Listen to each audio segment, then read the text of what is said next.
don't think I'm popular, and I don't seek to be. I'm just doing my job as a ranking member on Defense and Interior. It is a responsibility, very solemn one, to my nation, to do the right thing, to be very vigilant and bring out certain things that are very critical to our security and to safeguarding the borders, making it very resilient to such illicit, transits. So we got credible intelligence, among other things, and the other two issues you even mentioned. National Security conducted a very important operation. They did it transparently. I gave them praises in the full glare of media. They went to Sapiman and raided warehouse, 12 containers, 20-footer containers filled with gold, currencies. And then they showed it to the whole world. And I thought that was a brilliant move. And I said, 2 months on, what are you doing? We don't have any updates. National Security NIB goes on a raid on the highway, Cape Coast Highway. They bust what, in the words of President Mahama, high-profile bust of $350 million worth of cocaine. That's huge. I've never had a thing like that in our country, ever. 350 million worth of cocaine, high-profile bust. A month on, no arrests had been made, no suspect had been arraigned before court. Whether the cocaine is in Ghana or had vanished, nobody knew about it. Then we also heard about NIB raid, operation that busted $150 million cocaine in Takrady, and they said allegedly the one behind it is one former NDC parliamentary candidate for secondary. And yet nobody had arraigned him before court. No updates whatsoever had been received for 2 months. So we held a press conference, the minority side of Parliament, and I led it because the matter related to the defense and security. And then we raised questions. They should update us.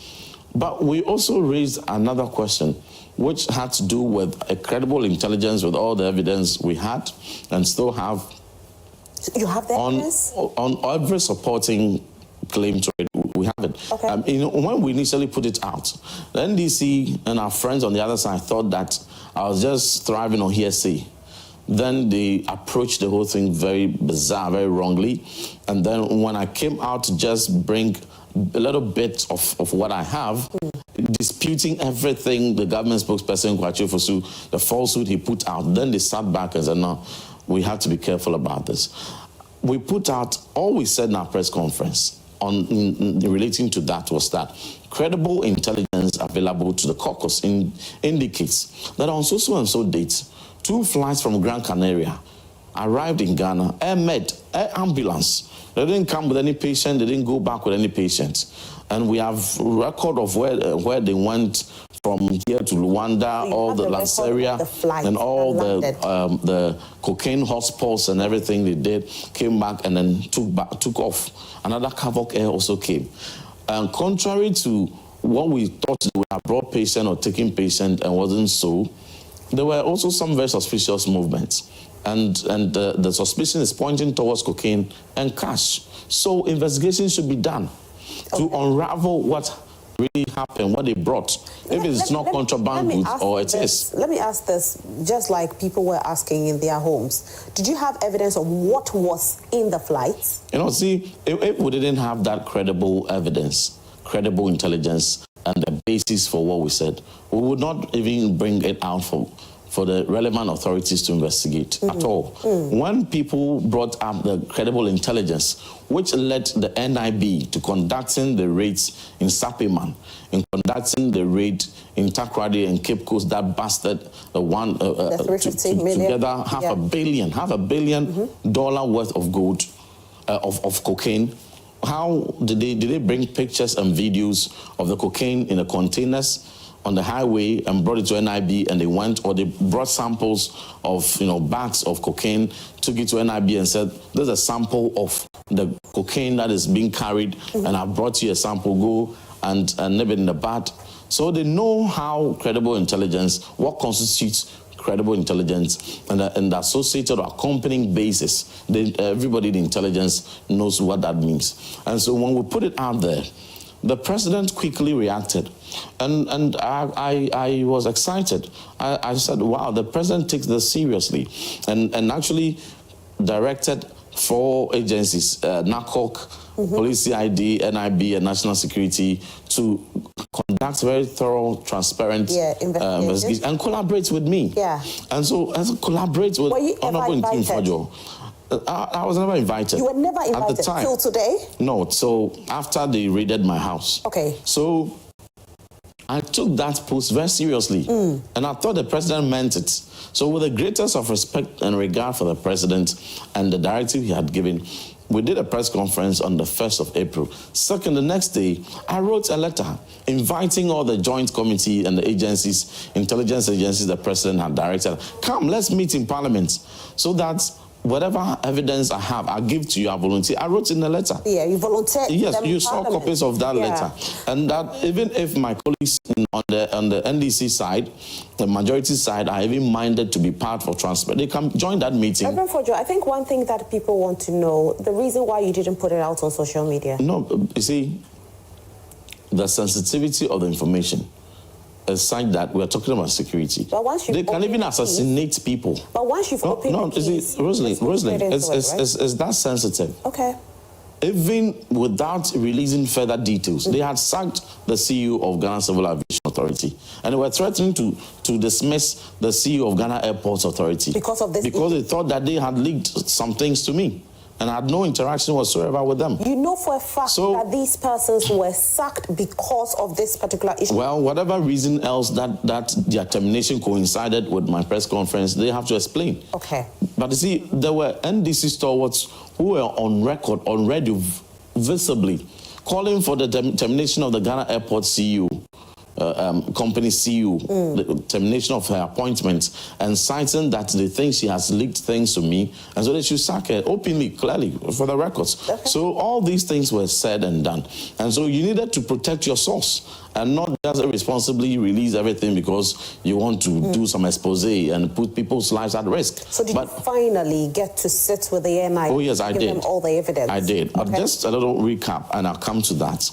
So the next day, just to demonstrate that I didn't intend to be malicious, I didn't intend to have any fame, I just gave in the best of intent and good faith, in having regard for the name of the country.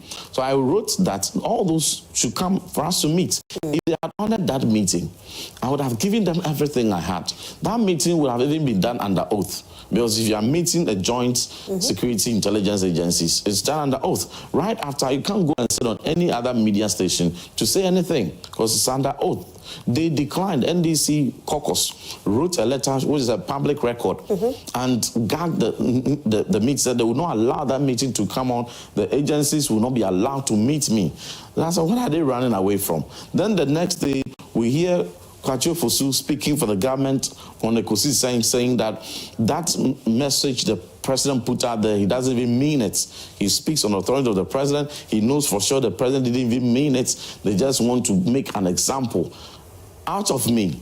And Obi asked him, what example are you going to make out of a member of parliament who has put out something? President says investigations even on up to now. No committee was even put together. Then he goes ahead to put up some video. I think they didn't know how much I had at the time. They didn't know how much evidence you had? They didn't know how. They just thought I was just peddling some speculation. Okay. So they go out there and stage some photo shoots. That one of the flights, they went the cover, they went and did photo shoots. The pictures that were on social media? It was still here. At the time they did it, the one they said it came and this is how we conducted the inspection and then it left. It was still here at the time. I would give you all the tracking. And so they went there and did photo shoots. So the pictures of the air med they showed was here. They were internet pictures. And so all that they did. And then said that... At that time you didn't come out to let us know that... And then I did. I went on Good Evening Ghana, did a fantastic exposition with Paul Parliamentary and the live tracking, like us were in the studio. We go on the screen and then we do live tracking for your audience to be carried along. You will see when the plane came, when it landed, where it went and all that. Then you see some of the planes, he said it came here and developed faults for which another had to come, the Kavok to come and evacuate it. That plane never even stepped here. For about 3 months, the last time it had activity was in December 18, 2024. And we showed it to the whole world. And then the air med that is said it came here, the tire got spoiled, the engine, there was engine failure, there was gearbox, whatever. I have the activity log on that flight. What's the when I show it to you, you will see that now? Those things were false. Then he said another air med came with ties, with gearbox. You see, when you're talking about an ambulance cannot carry spare parts. If an ambulance carries spare parts, it's a violation of Ghana Civil Aviation Authority regulations. It is a violation of federal aviation regulations in America. They should, if what Kwachu Fosu said is true, airmen should be facing prosecution in Ghana and America as we speak. So whatever it is they carry, they should come and say it. All right, so you've given them the evidence. So NIB came later on after they had raided my house, stormed my house in a very Rambo style, in a very embarrassing. You know, NDC had never embarrassed themselves the way they did when they entered my house. Okay. It has been, it's like, it was the height of their embarrassment. Okay, but Reverend Fordjour, I just want to know, unfortunately, because of time. Came without warrants. Because of time, I just want to know. My house, and then after they left, they couldn't arrest me and left. Then they wrote to Speaker. And Speaker approved. We met. They came to Parliament, just like every other MP is met. And then they were very sober. And I must commend that team, the head of legal and her team of operatives. They came. If that is how NIB works, then we'll have a lot to commend them. Okay. If that is how they should be working everywhere, the very terrible image national security and NIB has had will not be like that. Very professional, sober, and they were apologetic of all the excesses, those who did things, people, elements had done, all the armed tags. But we had a very civil conversation. And I told them, look, if we had this, if they had honored the invitation on the 2nd of April, would have had this, would have given them everything. Now they've poisoned the relationship, they've poisoned the trust. And so the way they allow the politicians to come and falsely debunk turns out is false. Whatever I give them in conclave, some politician can come and debunk it. So we are calling for a transparent inquiry, parliamentary inquiry, so that we carry the whole country along, live on air. Then we release everything. So that is what we are pushing. So what is the current state of the situation? So that is what we have pushed for. Pushing for and we are hoping that they will grant it. Okay. But yesterday when we opened the second meeting of the first session of the 9th Parliament, in the opening remarks of the majority leader, he never made mention. They are not even interested in such an inquiry. But whether they are interested or not, we will push for it. Okay. They push for cash for seats. He pushed for cash for seats probe, parliamentary inquiry. And the government gladly accepted because we were so sure that there was nothing untoward that had happened and it was an opportunity to exonerate ourselves. Okay, and so they should grant this inquiry. All right, but how did your church members take it? People were calling you Sofomoko and all. Yeah, so all those, when you have 78 million cedis allocated to the Office of Government Propaganda, it is expected they would, dish out some of these monies to people to go on social media to do some hatchet job, calling me all kinds of names. But I wasn't the least perturbed because I knew very well, I had prepared that if you want to do the right thing, my daughter, very young daughter, my second one, asked me when they stormed the house, Daddy, what have you done? I said, nothing. But when you want to say the truth, be ready that some of these things will happen. So just be prepared that if you do the right thing, they will do all sort of things. My wife... Your wife? My wife was very disturbed. That why are they calling all these names? But again, she understands the nature of the job. Did she ask you to quit politics? No. Because she supports me in standing the boldness with which I had to stand by the truth.